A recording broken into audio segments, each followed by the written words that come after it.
everyone. I am sharing my English 101 class focus of finding credible research.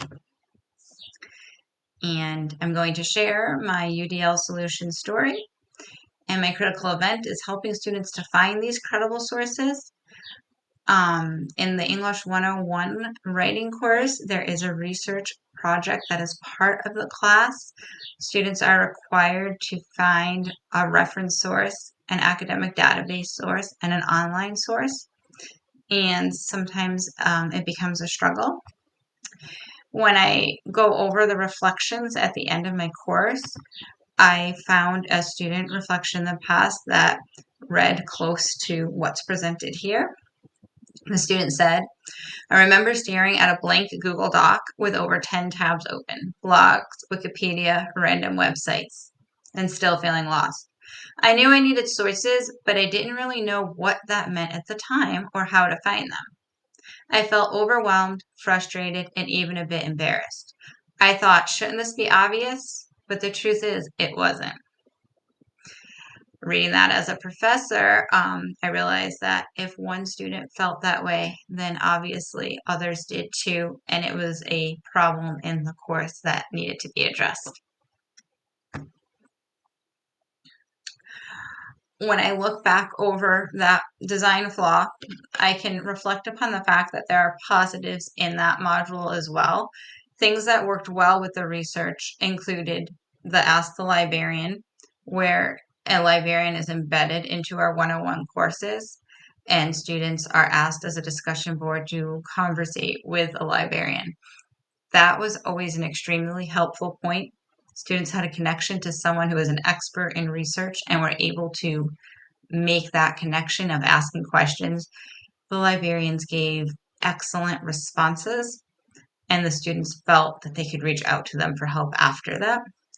There were also videos that were helpful, but slightly hidden. So in terms of UDL engagement, this reflected the guideline, provide options for recruiting interest. Checkpoint 7.2, optimize relevance, value, and authenticity. The library connections made learning authentic and meaningful because students were practicing a skill they knew they needed immediately. The problem or the flaw came in the videos. They were helpful tutorials of how to use the academic database through Huffman Library. However, they weren't properly built into the course. They were in the section titled Read, Watch, Listen, and it was easy to skip it over as a student or to just miss it altogether. So students need videos and interactive research practice built into the course to help refresh their memories on how to do research. Not having enough time spent practicing and learning about research was the problem. It was a design flaw in the course. The course assumed students already knew how to research, when in fact some didn't. And those who did would benefit from a refresher. So this created a barrier to engagement for students who had limited research experience coming into college. So plans for improvement.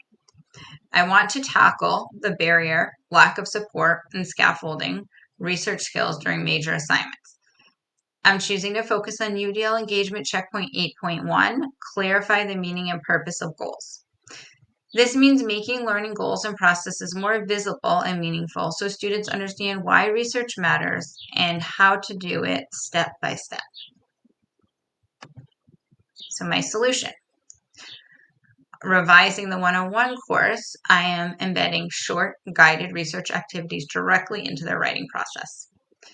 3 examples include, before the first draft is due, students will complete either a short quiz or a scavenger hunt using the college library's database. During the peer review, which currently is not in the course, but I think it would be beneficial to add it, students are asked to label one source and explain why it's credible. What makes this source credible when they view it? How do we know we can trust it? And the third one, the instructor could model a quick research session live or video it, showing how to evaluate a website versus a peer-reviewed journal. if possible, you could even pull out one of your students' topics and connect to that. On a face-to-face class, research is a huge problem for students who are getting that step-by-step help. So on an online class, offering a live session to go over the process, and any students who can join would benefit those students.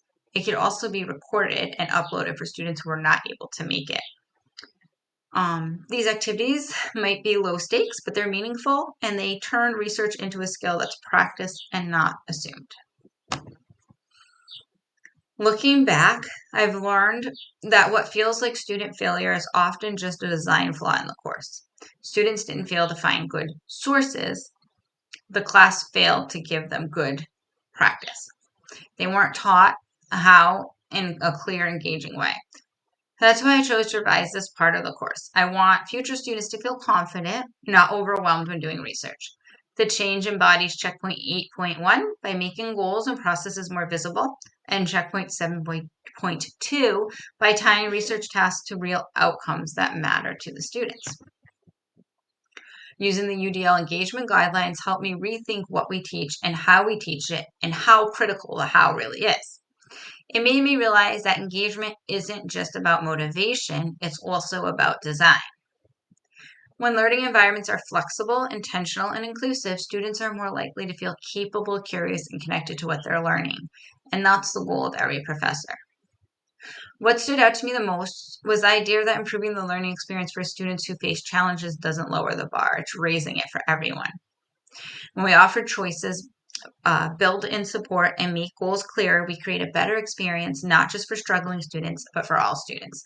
It connects back to the UDL lesson, where UDL was described in the term of removing staircase and putting in a ramp. A ramp helps someone in a wheelchair. It helps someone with a baby carriage. It helps someone with bad knees. Doing this just gives that additional help to all and will benefit the majority. This process has shown me that small, thoughtful changes like embedded guided research steps can reduce barriers in meaningful ways.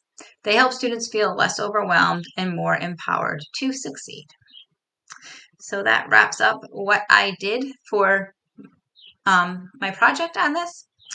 And I welcome any feedback to make what I hope is a good change in the 101 research to making it even more improved. So thank you.